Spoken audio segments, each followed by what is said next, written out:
All yiggity. And we're back. And let me ask you a question. Are you really on code? Are you just saying that because it sounds good on the internet?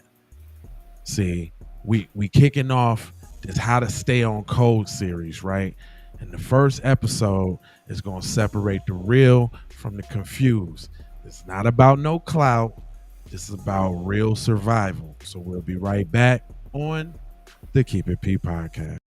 I got PayPal, Cash App, selling chimes. And we are back. So we talking about what it means to stay on code. And most people, when you throw this term around loosely, they act like they don't really know what you're talking about. So we provided a full get on code kit that you can download with the link in the bio each piece. But right now, we're going to pull from the handbook, the How to Stay on Code handbook. And it has definitions and it has processes on how to do that, as well as a form that you can sign to pledge to be on code as well. So it's real action packed. But we talking about protecting, uplifting, and prioritizing FBA culture at all costs. What does that mean? That means putting FBA first in word and deed. Now, you may ask what word and deed could mean. Word could mean what you say or not saying nothing at all. I just want that to sit with you. Sometimes not saying nothing at all is being on code. You might have an opinion about one of our situations or what's going on, but voicing it in front of mixed company is definitely off code. We also have a handbook that you can decipher these media deceptions in as well. And I also didn't want to just talk about being off code, but I also wanted to give y'all some examples as well.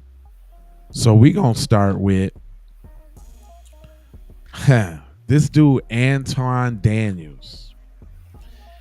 Antoine Daniels is known for being on Twitter, X, YouTube. We wouldn't support his platform in any other sense, but for educational purposes, we will. He's known for speaking up about black issues in a negative light for clout. So that's 1, 2, 3 no-nos of being on code. Let me give you example A. This is the first time I'm hearing this phrase on TikTok, but I could use context clues and understand what it is. So, funny story, I'm scrolling on TikTok, minding my own business, just getting lost in the videos, and a white woman pops up in my algorithm and it's titled Black Fatigue. And I'm like, this should be interesting. Now, this is a creator that I've really grown to respect their videos. Basically, in her video, she's calling out the black community for different ignorant things that we do. And it's not just her. I've seen a lot of white people on this app kind of come out. It's almost like, raise your hand if you've been personally victimized by Regina George type of videos. And that's what they're doing toward black people. Here's the thing. The videos that I've personally seen is not racism. It's accountability. It's one of those to where they are tired. They are fed up to where they have opened their camera and they start confessing the things that agitate them about the black community. And because we have gotten to that point, you know who I blame? The black community. I mean, for one, the actions that they are mentioning is clearly from the black community. Black people in the comment sections are just like, this is racism, this is this, and this is this. I blame y'all. This is what happens when the black community cry wolf or cry racism in instances that's not racism, to where now we have a hard time knowing the difference between what is actually racism and what is actually accountability. We've allowed this to happen because we do not like being held accountable for some of the ignorance, some of the degeneracy, some of the just plain right foolishness that comes out of our community. We refuse to address it. And when we have people who address it, they are called coons. They are called like judgmental. And so now you have white people entering the chat and said, you know what? We're tired of it. We're tired of being called racist for holding y'all accountable to the ignorant things that's happening. She cooked. I mean, she pretty much summed it up. And I can't tell you how many times that I've been called out of my name by people that look like me or they call me a sellout for wanting better for the black community. And there's so many different times that I've seen people cry wolf, that I've seen people fake, that I've seen people look for a Justice League, that I've seen the sisterhood come to the rescue and the aid of people that actually a lot of them don't deserve it. Even the heroes that we celebrate and that we champion. All right, y'all. I was gonna let that go on, but my blood is boiling, man. So there's a few key points here. You can't be on code if you side with Tethers and you try to get clout off of negativity towards the group, and you speak in terms of ego. For the record, this man's not a foundational black American. He's a Tether himself. But the aesthetic is there. He's cosplaying as an FBA man, and he's so-called chastising the community. Well, using this other potential Tethers words to chastise the community, right? And right now, this is pretty much just correction on what you should not do. You know what he had an opportunity to do? Shut up. Furthermore, he had an opportunity to speak about the issues that goes on in his own homeland and worry about his own culture and his own people, instead of trying to be dismissive, talking about crying wolf about black people and black plight when you benefiting from it. This is a prime example of being off code. What you think? I think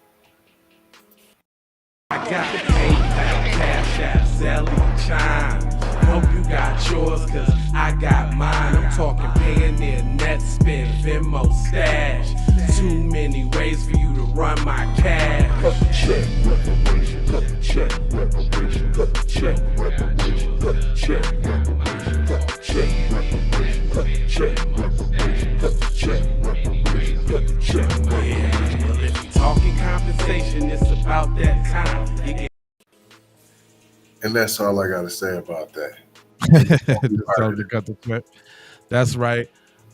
Link in the description. Y'all can go down to sayitwithyourchest.com. That's SAYITYOCHESS. Say it with your chest. Say it with your moves. Stand bold, stand lightly. Link in the description. Go check it out if you want to get one of these dope joints right here. But here goes another prime example of the coonocracy being super off code. Following this black fatigue code, listen to how this dude talks. And this is you don't want to be this guy. The real problem is niggerism. That's the real problem. That's the problem in all ghettos. That's the problem, niggerism, where you got people who have just been, they have died in the wool, if you will, against white America, against American structure, and they have no work ethic. You can't get a job. You can build all the jobs you want. You can't make these young boys go to work. They're not going to do it. The schools teach niggerism,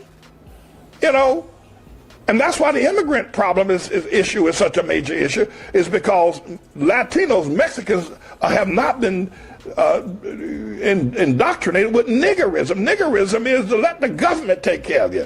The government owes you everything. The government owes your house, it owes your education, it owes your income, it owes your track phone, it owes your pair of sneakers.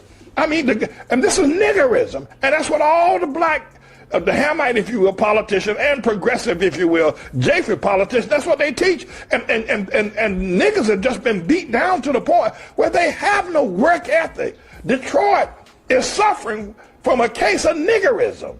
And $100 million ain't gonna go nowhere except into the hands of all the thieves, the drug dealers, the politicians, and it'll be right back where it started from. Niggerism in Detroit. That was very hard to watch, y'all.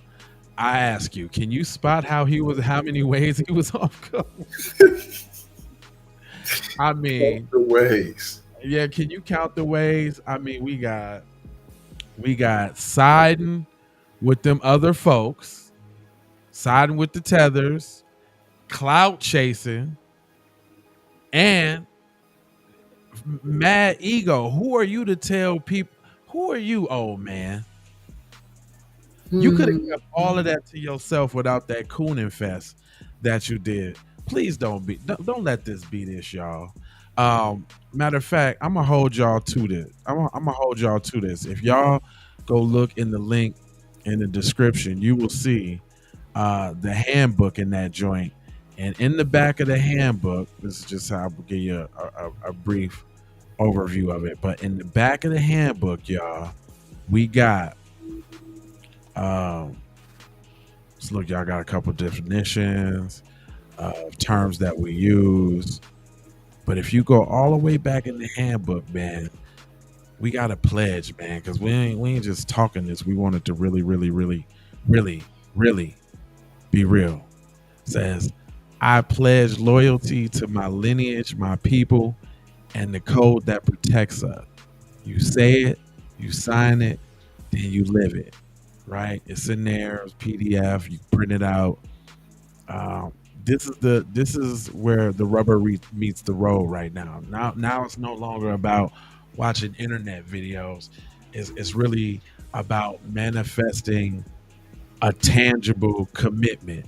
You can think you be one in your head, but we all know it's not really real until it's out in the earth. You can say it out your mouth, right? But you putting a signature, even if it's the e-signature, you got to type them keys. You putting a signature to your pledge to your people. So that's just a little bit that's in the book. I want y'all to go check that out. Also, we got a whole pack, man. This ain't just like about novelty items. There's actually a whole bundle in there. We got the definitive guide to stay on code, the ebook. We also got Abolish the Slave Patrol DVD. And then we also got the pettiest B1 album of the century ready for download. You can get one individually, or we got a nice bundle for them all. But we will see y'all in series number 2, because in series number 2, we got to go just a little bit more deeper. And that one's going to be dodging the tethers. Okay? That's all I got for you. I ain't going to hold you, but I'm going to mold you, fold you, and scold you about being on code. You know, I got 4 words for you. I need you to go ahead and subscribe for the vibes, like for the spike, comment your vomit, share if you care about getting Black empowerment everywhere, and go on to the link down there and get that free survival kit. Oh, I didn't even mention it was free. It's free, fam. We giving one away for you, man. It's free. We just want you to be informed. So love, peace, blessings, and aloha. And I'm going to play one of them petty songs off the album before I go high. Yeah. Oh, no. Y'all really thought, nah, we don't do that. Let's talk about it. You pulled up like you knew the code. Didn't bring nothing, not even a fold. Auntie squinting like, who this clown? Unc said, don't let him sit down. You laughing too loud, trying too hard, mimicking slang, but you're so off par. Said you brought vibes, that's cute, but we peeped your plate, it's piled high. You ain't even say grace, didn't look to the sky. You ain't kin, no past, no ties. Now you outside, wondering why around here that don't count as fruit. Hey, who told you pull up like that? Nah, with no play, no name, no pass, yeah. You ain't fam, can't dance, fall back. Now you outside reading group chat recaps. You ain't get no invite, oh no. You ain't get no invite, oh no. Get probed up like you knew the code. Didn't bring nothing, not even a fold. Auntie squinting like, who this clown? Unc said, don't let